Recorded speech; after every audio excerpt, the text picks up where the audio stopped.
In this question, four wetless rods of length L each are connected by hinged joints and form a rhombus as in the figure. A hinge A is fixed and a load is suspended to a hinge C. Hinges D and B are connected by a wetless spring of length 1.5 L in undeformed natural state. In equilibrium, the rods form angle alpha naught 30 degree with the vertical. Determine the periodicity of small oscillations of the load. तो उसमें यहाँ पर ये जो structure है, इस structure के अंदर ये जो स्प्रिंग है, इस स्प्रिंग की नेचुरल लेंथ 1.5 L दी गई है। और जब ये ब्लॉक इक्विलिब्रियम में होता है तो उस टाइम पे ये जो आधा एंगल यहाँ पे, यानी कि वर्टिकल से जो एंगल है वो एंगल, जैसे अगर यहाँ पे देखा जाए तो अल्फ़ा हो जाएगा, और अल्फ़ा की जो वैल्यू है वो अल्फ़ा नॉट है इन इक्विलिब्रियम, ऐसा बोला गया। और जो अल्फ़ा नॉट है उस अल्फ़ा नॉट की वैल्यू है 30 डिग्री के इक्वल। ये सारी इक्विलिब्रियम की बात हो रही है। तो मैं एक बार ज्योमेट्री को यहाँ पर सॉल्व कर लेता हूँ फॉर 30 डिग्री एंगल। तो अगर मैं 30 डिग्री एंगल के साथ यहाँ पे जाऊँ, आप देख सकते हो कि ये लेंथ L के बराबर है। तो आप यहाँ पे कैलकुलेट करोगे तो ये जो लेंथ है ये लेंथ हो जाएगी L sin 30 यानी कि L/2, और ये लेंथ हो जाएगी यहाँ पे √3 L/2 L cos 30। यानी स्प्रिंग की जो टोटल लेंथ है यहाँ से यहाँ तक की L/2 और यहाँ से यहाँ तक की अगेन L/2, तो टोटल मिला के ये L लेंथ हो जाएगी। तो L लेंथ यहाँ पर है इस स्प्रिंग की इन इक्विलिब्रियम। तो कंप्रेशन इसका मतलब, क्योंकि टोटल लेंथ तो इसकी जो नेचुरल लेंथ है 1.5 L है, तो कंप्रेशन इन इक्विलिब्रियम मैं यहाँ पर एक बार निकाल लेता हूँ कितना है इसमें। तो कंप्रेशन इन इक्विलिब्रियम तो 1.5 L ये तो है, और टोटल L/2 इधर और इधर भी L/2, टोटल मिला करके दिस विल बी L। तो 0.5 L का यहाँ पर इसमें कंप्रेशन है स्प्रिंग के अंदर। अब जरा फोर्सेस के बारे में यहाँ पर देखते हैं इसमें। तो फोर्सेस, मैं इस पॉइंट का एक बार फ्री बॉडी डायग्राम बना देता हूँ, और लेट अस अज्यूम की जो टेंशन है वो इस रॉड के अंदर T1 है। तो वैसे ही यहाँ पर ये भी है तो ये भी T1 हो जाएगा। सपोज़ इसके अंदर मैं टेंशन T2 अगर अज्यूम कर लेता हूँ, तो ऊपर वाले रॉड्स में मैंने T1 अज्यूम कर लिया, नीचे वाले रॉड्स में मैंने T2 अज्यूम कर लिया यहाँ पे टेंशन, और मैं इस पॉइंट का फ्री बॉडी डायग्राम बनाता हूँ। तो सपोज जस्ट एक पॉइंट का फ्री बॉडी डायग्राम यहाँ बना रहा हूँ, और इस पॉइंट पे हमेशा नेट फोर्स 0 आनी चाहिए। और स्प्रिंग का जो फोर्स, क्योंकि स्प्रिंग यहाँ पे कंप्रेस्ड है, तो स्प्रिंग क्योंकि कंप्रेस्ड है तो स्प्रिंग आउटवर्ड डायरेक्शन फोर्स लगा रही होगी इस पॉइंट पे, तो स्प्रिंग का force will be like this. और स्प्रिंग का फोर्स यहाँ पर जो भी आएगा वो आपका हो जाएगा यहाँ पर इसमें, क्योंकि इसमें जो कंप्रेशन है वो कंप्रेशन यहाँ पे KL/2 के बराबर है। तो स्प्रिंग का फोर्स जस्ट मैं यहाँ पर एक बार KX से रिप्रेजेंट कर देता हूँ, बाद में इसको L/2 रख लेंगे फॉर इक्विलिब्रियम। अभी मैं एक जनरल सिचुएशन के लिए डायग्राम बना देता हूँ। तो T1 और ये T2, और ये जो एंगल बनेगा ये एंगल कुछ अल्फ़ा बन जाएगा। अल्फ़ा इन जनरल है और इक्विलिब्रियम के टाइम पे वो अल्फ़ा नॉट होता है। तो अगर मैं वर्टिकल में इक्विलिब्रियम देखूँ इस पॉइंट का, तो T1 cos alpha should be equal to T2 cos alpha. तो यहाँ से आप देख सकते हो कि T1 और T2 बराबर आ गए। इसका मतलब जितनी भी रॉड्स हैं उसमें टेंशन इक्वल होंगे, और उन टेंशन को अब मैं वेरिएबल यानी T1 T2 अलग अलग लिखने के बजाय मैं T लिख देता हूँ, तो जिससे हमें यहाँ पर एक वेरिएबल कम दिखाई देगा हमेशा। तो यहाँ पे ये जो टेंशन है वो हर जगह T हो जाएगा इसमें।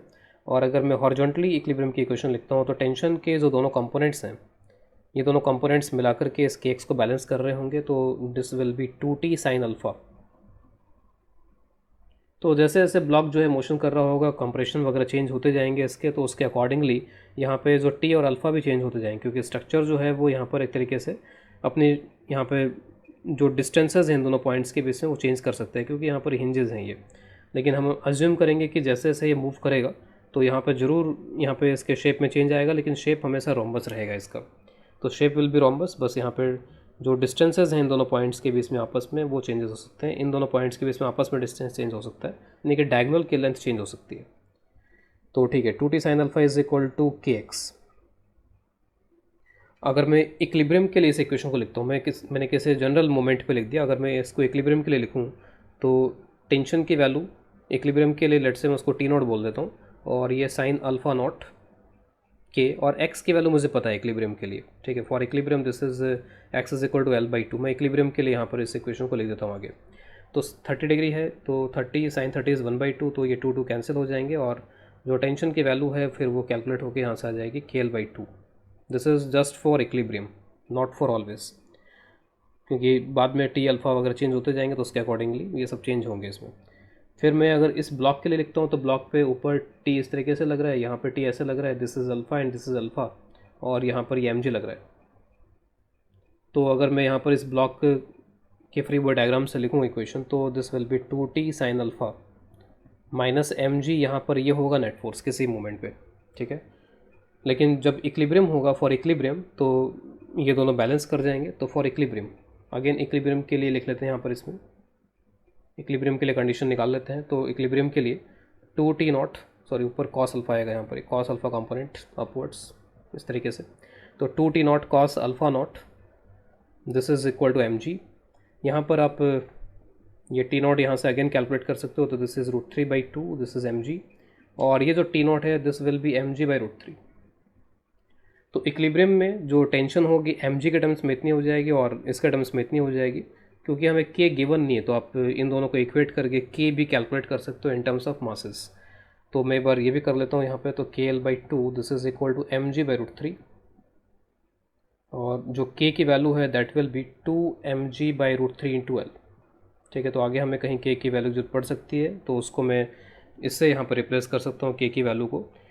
तो इक्विलिब्रियम की जो इन्फॉर्मेशन दी हुई थी उस इन्फॉर्मेशन से मैंने एक तो टेंशन के ये एक्सप्रेशंस कैलकुलेट कर लिए के और एम जी के टर्म्स में, और उन दोनों को इक्वेट करके फर्दर मैंने के और एम जी में एक रिलेशन निकाल लिया, जिसकी आगे ज़रूरत पड़ने पे हम यहाँ पे यूज़ कर सकते हैं। अब इसके बाद में हमें यहाँ पर इस प्रॉब्लम में ये करना है कि इक्विलिब्रियम था, ठीक था, लेकिन इक्विलिब्रियम के बाद में अब मैं इसको अगर फर्दर यहाँ पर डिस्प्लेस करता हूँ ब्लॉक को नीचे, और तो फर्दर यहाँ पर इस ब्लॉक के नीचे डिस्प्लेस करने से यहाँ पर टेंशन चेंज हो जाएंगे, और टेंशन चेंज होगा उनका तो वर्टिकल कंपोनेंट चेंज हो जाएगा, और वर्टिकल कंपोनेंट चेंज होके इंक्रीज़ हो जाना चाहिए, और इंक्रीज़ होकर के फिर वो एक तरीके से रिस्टोरिंग फोर्स जनरेट करना चाहिए। तो अभी तो फिलहाल जैसे जब इक्विलिब्रियम था तो यहाँ पे तो टेंशन का वर्टिकल कंपोनेंट दोनों का मिला करके और एम बैलेंस कर रहे थे, तो एम तो वही रहेगा, एम में कोई चेंज आएगा नहीं। लेकिन जब मैं इसको थोड़ा सा नीचे लेकर के जाऊँगा तो उससे यहाँ पे टेंशन के वर्टिकल कंपोनेंट्स में चेंजेस आने चाहिए, और वो चेंजेस ही रिस्टोरिंग फोर्स डेवलप करेंगे जो इसको वापस ऊपर की तरफ एक्सेलरेट करेंगे।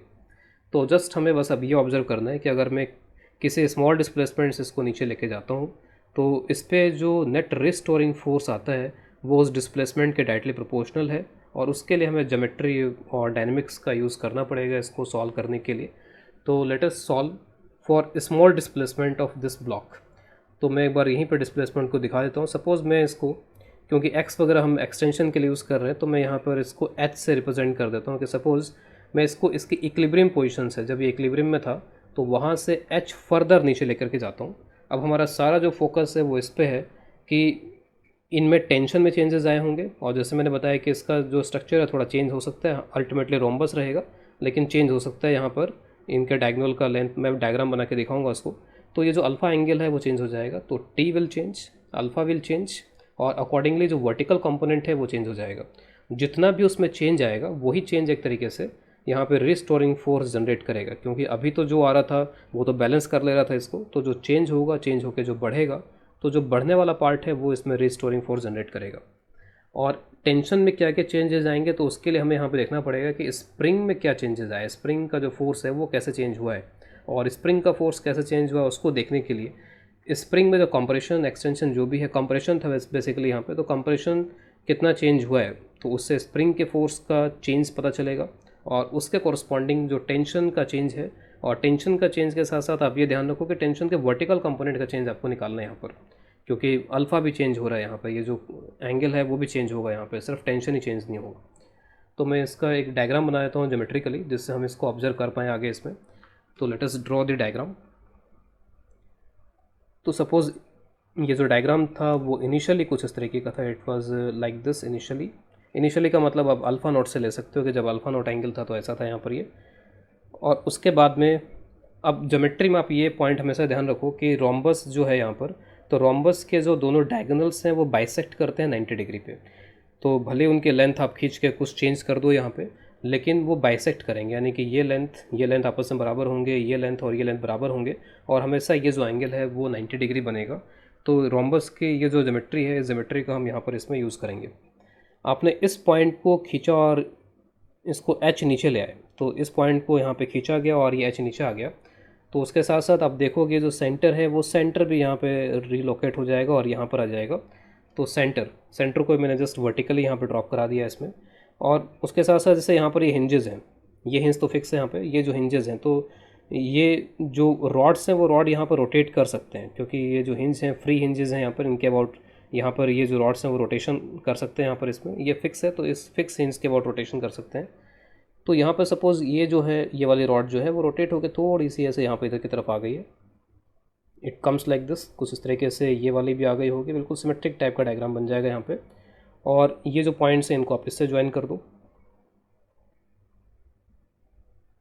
ठीक है। तो यहाँ पर उसके बाद में ये जो पॉइंट है ये अब वापस से इन डायगोनल्स का जो है इंटरसेक्शन पॉइंट हो जाएगा। This is the intersection point of the diagonals. तो जो डॉटेड डायग्राम यहाँ बना हुआ है तो वो नया डायग्राम हो जाएगा यहाँ पर इसमें। तो this is the new diagram. इस डायग्राम में हमारा जो फोकस है फ़िलहाल वो फोकस यहाँ पर ये है कि पहले स्प्रिंग की लेंथ ये थी, ठीक है। अब स्प्रिंग की लेंथ ये है, तो स्प्रिंग के लेंथ में यहाँ पर क्या चेंज आया है, यानी कि फर्दर यहाँ पे कितना कंप्रेशन हुआ है, उससे हमको पता चलेगा कि स्प्रिंग के फोर्स में क्या चेंज यहाँ पर जनरेट हुआ है। तो उसके लिए आप देखो कि ये जो ट्राइंगल यहाँ पर दिख रहा है, ये वाला ट्राइंगल राइट एंगल ट्राइंगल है, ये ऑब्वियस सी बात है। तो इस राइट एंगल ट्राइंगल पर थोड़ा यहाँ पे अपने आप को फोकस में लेकर के आते हैं। और पहले आप देखो कि पहले ये लेंथ वगैरह क्या थी। तो एक बार मैं वापस से रिमाइंड करा दूँ कि जब ये इक्विलिब्रियम था रॉड की लेंथ तो अभी भी वही रहेगी, रॉड की जो लेंथ है वो बदलेगी नहीं, एल थी अभी भी एल रहेगी। लेकिन ये जो डिस्टेंस था यहाँ तक का वो था ये √3L/2 और ये जो डिस्टेंस था दैट वाज L/2, ठीक है। तो ये लेंथ आपको यहाँ पे ध्यान रखनी है इसके अंदर की इतनी थी पहले यहाँ पर, उसी के कॉरस्पॉन्डिंग हम चेंजेस देखेंगे कि फर्दर यहाँ पे क्या चेंजेस हो रहे हैं इसमें। तो आप ये देखो कि यहाँ से यहाँ तक कि ये √3L/2 थी और ये जो सेंटर है वो थोड़ा नीचे गया है। अब ये सेंटर कितना नीचे गया है हमें अब इसको देखना है कि ये जो सेंटर है वो कितना मूव कर रहा है। और यहाँ से लेकर के ये जो ऊपर वाला पॉइंट है और जो बिल्कुल नीचे वाला पॉइंट है, नीचे वाला हिंज है, वहाँ तक डिस्टेंस में टोटल कितना चेंज आ गया, h के बराबर। एक तरीके से ये जो डायगोनल है, इस डायगोनल की जो लेंथ है वो h के बराबर इंक्रीज़ हो चुकी है। और हमें जैसे ही पता है कि जो भी सेंटर होता है, यानी कि जो भी इंटरसेक्शन पॉइंट है या फिर जो डायगोनल्स हैं वो बाइसेक्ट करते हैं। इसका मतलब कि इस पॉइंट से लेकर के यहाँ तक की भी डिस्टेंस वही होनी चाहिए और इस पॉइंट से यहाँ तक की भी डिस्टेंस वही होनी चाहिए। सपोज़ डायगोनल की अगर पहले लेंथ यहाँ पर, उस लेंथ को मैं अगर L0 बोल देता हूँ कि डायगोनल की पहले लेंथ इतनी थी, तो डायगोनल की जो लेंथ है अब वो L0 + h हो गई है। यहाँ पर एक तरीके से मैंने खींच दिया इसको ऐसे से, तो डायगोनल की लेंथ L0 + h हो गई है।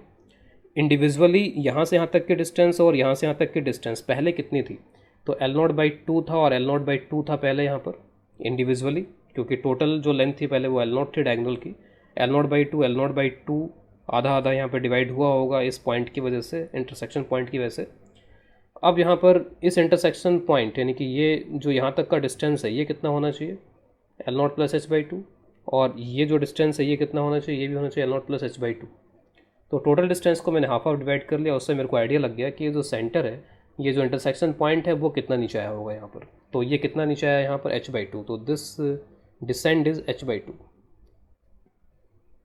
तो ये चीज़ क्लियर हो जानी चाहिए यहाँ पे कि ये जो आपका इंटरसेक्शन पॉइंट है डायगोनल्स का वो h/2 वर्टिकली नीचे आ चुका है। अब इसके बाद में अब आखिर में हमें ये देखना है कि इसमें कितना चेंज हुआ, ये जो लेंथ है यानी कि स्प्रिंग की लेंथ है उसमें कितना चेंज हुआ। तो वापस से एक बार मैं इस डायग्राम को जो ऐसा दिख रहा है उसको बनाया तो यहाँ पर, और ये स्प्रिंग की लेंथ सॉरी ये जो रॉड है रॉड की लेंथ हमेशा L होनी चाहिए। इसको एक बार मैं y से रिप्रेजेंट कर देता हूँ, इसको मैं x से रिप्रेजेंट कर देता हूँ। तो ये जो लेंथ है और ये लेंथ है, इनमें हमेशा ये रिलेशन रहना चाहिए कि y² + x² = L²। ये हमेशा फॉलो करना चाहिए क्योंकि राइट एंगल ट्राइंगल बनेगा हमेशा यहाँ पर। अगर मैं इसको डिफ्रेंशिएट कर दूँ यहाँ से तो it will give 2y Δy, 2x Δx, और ऑब्वियस है कि ये कांस्टेंट है तो इट इज़ 0। 2 को भी आप कॉमन लेके हटा सकते हो। जो y है यहाँ पर यानी कि ये जो लेंथ है, इस लेंथ में चेंज कितना आया है और पहले कितना था। एक तरीके से आप इसको पहले वाली लेंथ बोल सकते हो y, पहले थी यहाँ पर ये √3L/2, this 2 will also go √3L/2, और उसमें चेंज कितना हुआ, h/2 के बराबर चेंज हुआ है। जो x था पहले वो x यहाँ पर कितना था एक तरीके से इसमें, तो आप देख सकते हो इस डायग्राम में अगेन L/2 था यहाँ पर ये, तो इट वाज L/2, और इसमें अब चेंज क्या हुआ है यही हमारे लिए फोकस वाला पॉइंट है। तो now this is cancelled, Δx की वैल्यू यहाँ पर आप देख सकते हो इट विल बी, ये L वगैरह भी यहाँ से आप हटा सकते हो कॉमन लेकर के, it will be -√3h/2। Minus में आने का क्या मतलब है, यहाँ पर y अगर बढ़ा है तो x को घटना पड़ेगा तभी ये रिलेशन सेटिस्फाई कर सकते हैं। यहाँ पे x घटने का मतलब है कि फर्दर और यहाँ पर क्या हो रहा है, कंप्रेशन कम हो रहा है। लेकिन ये तो हमने इसमें चेंज निकाला है, जस्ट जो आधा यहाँ पर ये पार्ट था उसमें चेंज निकाला है। ओवरऑल पूरा कितना चेंज आया होगा, तो जितना चेंज इसमें आया होगा उतने चेंज इसमें आया होगा। तो ओवरऑल स्प्रिंग के लेंथ में कितना चेंज आया है, तो change in length of spring, ये हमको मिल गया यहाँ से, change in length of spring, this is √3 × h, मैंने डबल कर दिया इसका। और इससे आप निकाल सकते हो कि स्प्रिंग के फोर्स में कितना चेंज आया, और वो चेंज एक तरीके से बढ़ा हुआ चेंज है, यानी कि कंप्रेशन और ज़्यादा हो गया है और लेंथ पहले से कम हो गई है। लेंथ पहले से कम हो जाने का मतलब है कि कंप्रेशन और बढ़ गया है यहाँ पर इसमें। तो कंप्रेशन में कितना इंक्रीमेंट हुआ है, इंक्रीमेंट कह लीजिए, चेंज कह लीजिए, तो इंक्रीमेंट और चेंज इन कंप्रेशन,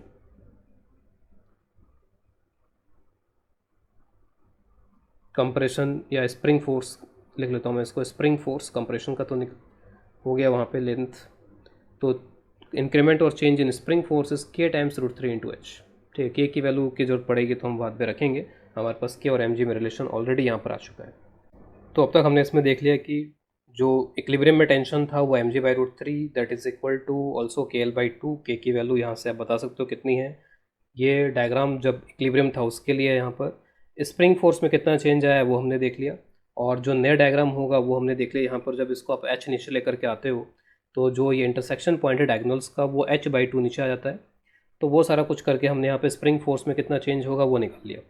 अब अगर मैं वापस से इस पॉइंट का फ्री बॉडी डायग्राम बनाऊँ तो फ्री बॉडी डायग्राम में आप देखोगे कि अब फ्री बॉडी डायग्राम के अंदर हम क्या कर रहे हैं कि जो एक्चुअल टेंशन है उनको नहीं दिखा रहे हैं, एक्चुअल फोर्सेस को नहीं दिखा रहे हैं। एक तरीके से ये पॉइंट हमेशा इक्विलिब्रियम में है, और ये पॉइंट हमेशा इक्विलिब्रियम में है, तो वर्टिकल इक्विलिब्रियम तो जैसे हमेशा ही हमको दिख जाएगा कि ये टी का वर्टिकल कंपोनेंट और ये टी का वर्टिकल डाउनवर्ड कंपोनेंट बैलेंस कर जाएंगे। और हॉरिजॉन्टली यहाँ पर इक्विलिब्रियम में रहे उसके लिए ज़रूरी है कि स्प्रिंग फोर्स में जितना चेंज आ रहा है, ठीक है, स्प्रिंग फोर्स में जितना चेंज आ रहा है उतना ही चेंज यहाँ पर इन दोनों का मिला करके जो हॉरिजॉन्टल कंपोनेंट है उसमें आए। जितना स्प्रिंग फोर्स बढ़े उतना ही यहाँ पर इन दोनों का हॉरिजॉन्टल कंपोनेंट बढ़ जाए, तो ये बैलेंसिंग हो जाएगी। तो यहाँ पर अब आपको ध्यान देना है कि मैं एक्चुअल फोर्सेस की यहाँ पर बात नहीं कर रहा हूँ, एक तरीके से मैं बात कर रहा हूँ यहाँ पर उनमें जो चेंजेस हो रहे हैं उसमें, ये टी था, ये टी था, ये अल्फ़ा था, ये सब ठीक है, ये था, ये स्प्रिंग फोर्स था, यहाँ पर इस तरीके से लग रहे थे यहाँ पर ये। तो इनकी बैलेंसिंग हॉरिजॉन्टल में हो, इसलिए ज़रूरी है कि जब भी सिस्टम के अंदर ये उतार चढ़ाव चल रहे हैं, ये ऊपर जा रहा है नीचे जा रहा है, तो उससे जो भी टेंशन में चेंजेस आ रहे हैं और टेंशन के साथ साथ उसका जो हॉरिजॉन्टल कंपोनेंट में जितना चेंज आ रहा है उतना ही चेंज इसमें हो जाए तो हमेशा बैलेंसिंग बनी रहेगी। तो मैं इसके हॉरिजॉन्टल कंपोनेंट में चेंज लिख रहा हूँ, डेल्टा ऑफ इस पूरे का हॉरिजॉन्टल कंपोनेंट कितना हो जाएगा, 2t साइन अल्फ़ा। तो डेल्टा इन 2t साइन अल्फ़ा, ऐसा इसलिए करना पड़ रहा है क्योंकि अल्फ़ा भी कांस्टेंट नहीं, अल्फ़ा भी बदल रहा है यहाँ पर, और टी तो ऑब्वियसली बदल रहा है यहाँ पे। दिस इज़ इक्वल टू, अब स्प्रिंग में कितना चेंज आया वो ऑलरेडी हमने यहाँ पर देख लिया है कि ये है k√3 × h। अब इसी को मैं यहाँ पर डिफ्रेंशिएट कर देता हूँ फर्दर चेंज निकालने के लिए। तो 2 तो यहाँ पर है कांस्टेंट, तो बाहर आ जाएगा, और उसके बाद में आप इसको डिफ्रेंशिएट करोगे तो 1 एट ए टाइम कर लो, तो डेल्टा टी साइन अल्फ़ा को आपने कांस्टेंट रख दिया। और कांस्टेंट का मतलब एक तरीके से कि जो इनिशियल वैल्यू है वो अल्फ़ा नॉट, फिर उसके बाद में आप टी को कांस्टेंट रख दो, तो यानी कि जो इनिशियल वैल्यू का मतलब हम कहाँ से देख रहे हैं चेंजेस को, फ्रॉम इक्विलिब्रियम। और साइन अल्फ़ा का हो जाएगा आपका यहाँ पे कॉस अल्फ़ा डेल्टा अल्फ़ा, ठीक है। तो ये इसका डिफ्रेंशिएशन हुआ, and this all differentiation is equal to k√3h। और k की वैल्यू को मैं अब ऐसा करता हूँ कि हर जगह पे mg के टर्म्स में रिप्लेस करना शुरू कर देता हूँ। तो k√3 की वैल्यू आप यहाँ से देख सकते हो डायरेक्टली, तो ये हो जाएगा 2mgh/L।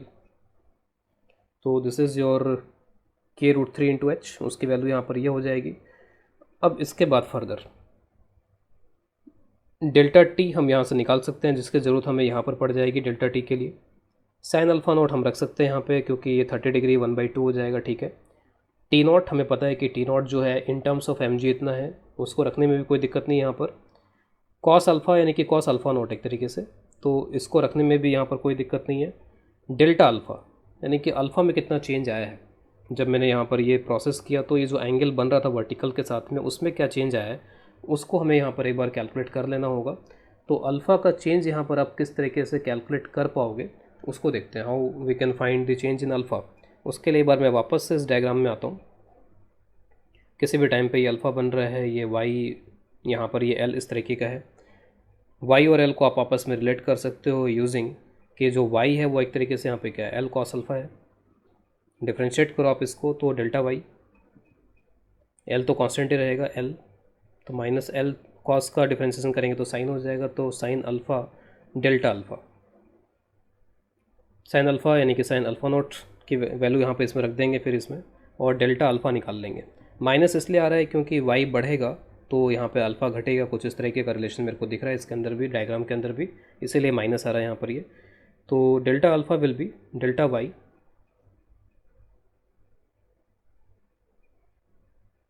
L sine alpha naught, minus को हमें भूलना नहीं इसमें। डेल्टा वाई की जो वैल्यू है वो हमने कैलकुलेट करी थी, कितनी आई थी, h/2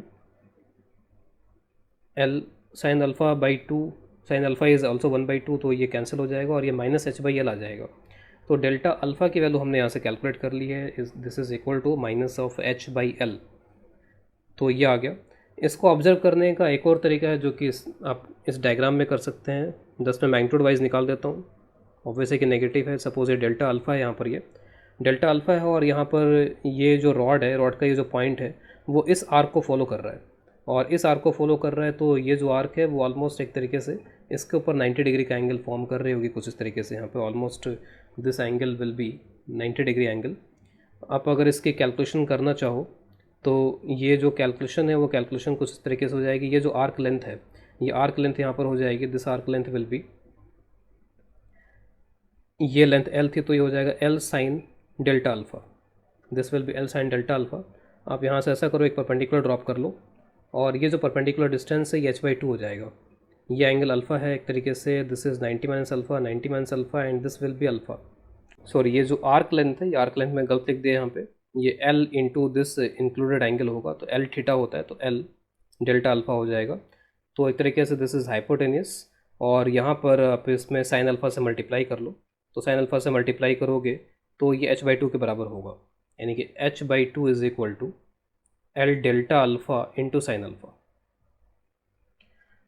तो अब आप यहाँ पर इसमें मैच करा सकते हो कि जो डेल्टा वाई है वो h/2 है, h/2 is equal to L sine alpha delta alpha. तो मैग्नीट्यूड वाइज मैं यहाँ से भी इस ज्योमेट्री का यूज़ करके भी इसका आंसर निकाल सकता था। तो एनीवे मैंने इसका डेल्टा अल्फ़ा का आंसर निकाल लिया है, जिसकी मुझे यहाँ ज़रूरत पड़ रही थी। तो अब यहाँ पर आप देख लो कि सारी चीज़ें फिक्स हो गई हैं। इसमें डेल्टा टी आपको निकालना है यहाँ से, ये 1/2 आप रख दोगे, टी नॉट की वैल्यू ये आपको पता है यहाँ से mg/√3 है, तो टी नॉट की वैल्यू आप रख दोगे। कॉस अल्फ़ा नॉट ये भी √3/2 है 30 डिग्री। डेल्टा अल्फ़ा आपको पता चल चुका है माइनस h/l है, तो आप उसको माइनस के साथ यहाँ पर रखोगे, और जब वो टर्म इधर जाएगा तो फिर वो प्लस हो जाएगा। डेल्टा टी की वैल्यू फ्रॉम दिस इक्वेशन ये आ जाएगी, मैं डायरेक्टली अब इसको लिख रहा हूँ यहाँ पे, तो डेल्टा टी की value 3mgh/l। Delta T is the change in tension, tension the rods. तो रॉड्स में टेंशन में जो चेंज आया है वो इतना आया है। वो चेंज क्यों आया है? क्योंकि हमने इसको थोड़ा स्लाइटली नीचे शिफ्ट कराया है, उससे स्प्रिंग में कंप्रेशन बढ़ा है और फिर ये फोर्सेस जो हैं उनमें चेंजेस जनरेट हो गए हैं। अब अल्टीमेटली हम अपने बिल्कुल अब जो हमारा यहाँ पर टारगेट पॉइंट है वहाँ पर आते हैं, इस पॉइंट पे आते हैं, जो ये पॉइंट है ये। इस पॉइंट पे पहले क्या था कि ऐसे और ये ऐसे यहाँ पर टेंशन के फोर्सेस थे और उन्होंने mg को बैलेंस कर लिया था इक्विलिब्रियम में, जब अल्फ़ा नॉट 30 डिग्री एंगल बन रहा था। यहाँ पर हम थोड़ा और नीचे लेके गए इसको, तो उसमें mg में तो कोई चेंज आया नहीं, इनकी जो वैल्यूज़ थी वो इसे बैलेंस कर रही थी 30 डिग्री पे। लेकिन जैसे हम और नीचे लेके गए तो टेंशन बढ़ी, अल्फ़ा चेंज हुआ यहाँ पर, इन सभी का जो नेट इफेक्ट हुआ उसके वजह से वर्टिकल में फोर्स में चेंज आया, और वो चेंज आया बढ़ के आया, बढ़ गया वो चेंज। अगर वो बढ़ेगा तभी ऊपर की तरफ फोर्स जनरेट कर पाएगा इसमें। तो ऊपर की तरफ यहाँ पर मैं फोर्स इसमें जनरेट करवाना चाहता हूँ इसके अंदर। तो ऊपर की तरफ यहाँ पर अब कितना फोर्स चेंज हुआ है वही हमारा रिस्टोरिंग फोर्स है। तो रिस्टोरिंग फोर्स जो है एक तरीके say that is change in vertical component. ठीक है, this is very important, this is change in vertical component of tensions. और किसी भी टाइम पे जब अल्फ़ा वगैरह एंगल बन रहा है तो आप उसको कैसे लिखते हो, 2t कॉस अल्फ़ा। ये होता है एक तरीके से वर्टिकल में जो टेंशन का कंपोनेंट है उन दोनों को जोड़ दिया है, तो वो इतना है, मुझे उसमें चेंज चाहिए, चेंज इन दिस, और वही हमारा रिस्टोरिंग फोर्स एक तरीके से। बस फर्दर मुझे इसको डिफ्रेंशिएट कर लेना होगा, 2 वगैरह बाहर आ जाएगा यहाँ से, तो डेल्टा टी कॉस अल्फ़ा है, बट टी को डिफ्रेंशिएट कर लिया और अल्फ़ा नॉट के बराबर रख दिया यहाँ पर। फिर उसके बाद में फिर टी को एज इट इज़ रखा और कॉस अल्फ़ा को डिफ्रेंशिएट किया, तो we will get a minus sine, तो T sine alpha delta alpha. T का मतलब टी नॉट हो जाएगा, साइन अल्फ़ा का मतलब साइन अल्फ़ा नॉट हो जाएगा। सारी वैल्यूज़ आपके पास में, आप वैल्यूज़ रख लो। तो 2 डेल्टा टी की वैल्यू आपके पास में है 3mg/h/l, cos alpha not is √3/2, this will B T not, T not is mg/√3, सब कुछ mg के टर्म्स में रखते जा रहे हैं। Sign alpha not is again 1/2, और डेल्टा अल्फ़ा की जो वैल्यू है वो हमारे पास है -h/l है। इसका ज़रूर ध्यान रखेंगे कि माइनस में है यहाँ पर ये। 2 को अंदर मल्टीप्लाई कर लो तो सारे ये 2 जो हैं वो कैंसिल हो जाएंगे, और बाकी आप कॉमन ले लो, यहाँ पर mgh/l कॉमन आ जाएगा। अंदर क्या क्या बचता है, तो 3√3 अंदर बचा प्लस 1/√3 अंदर बचा। यहाँ से आप देख सकते हो क्या फैक्टर बनने वाला है फाइनली यहाँ पर इस रिस्टोरिंग फोर्स के अंदर, और उसको मेरे को h के साथ देखना है कि h के साथ क्या फैक्टर बन रहा है टाइम पीरियड कैलकुलेट करने के लिए। तो √3 से मल्टीप्लाई होगा तो इट विल बी 9 + 1 10/√3। तो h के अलावा जो बाकी है वो सारा हमारा टाइम पीरियड कैलकुलेट करने का फैक्टर है इसमें। तो time period is 2π √m/k, where k is this mg × 10, और L√3 ऊपर पहुंच जाएगा यहाँ पर इसमें, तो m विल बी कैंसिल, और टाइम पीरियड का answer finally 2π this √3 L divided by 10g. So this is the final answer for time period.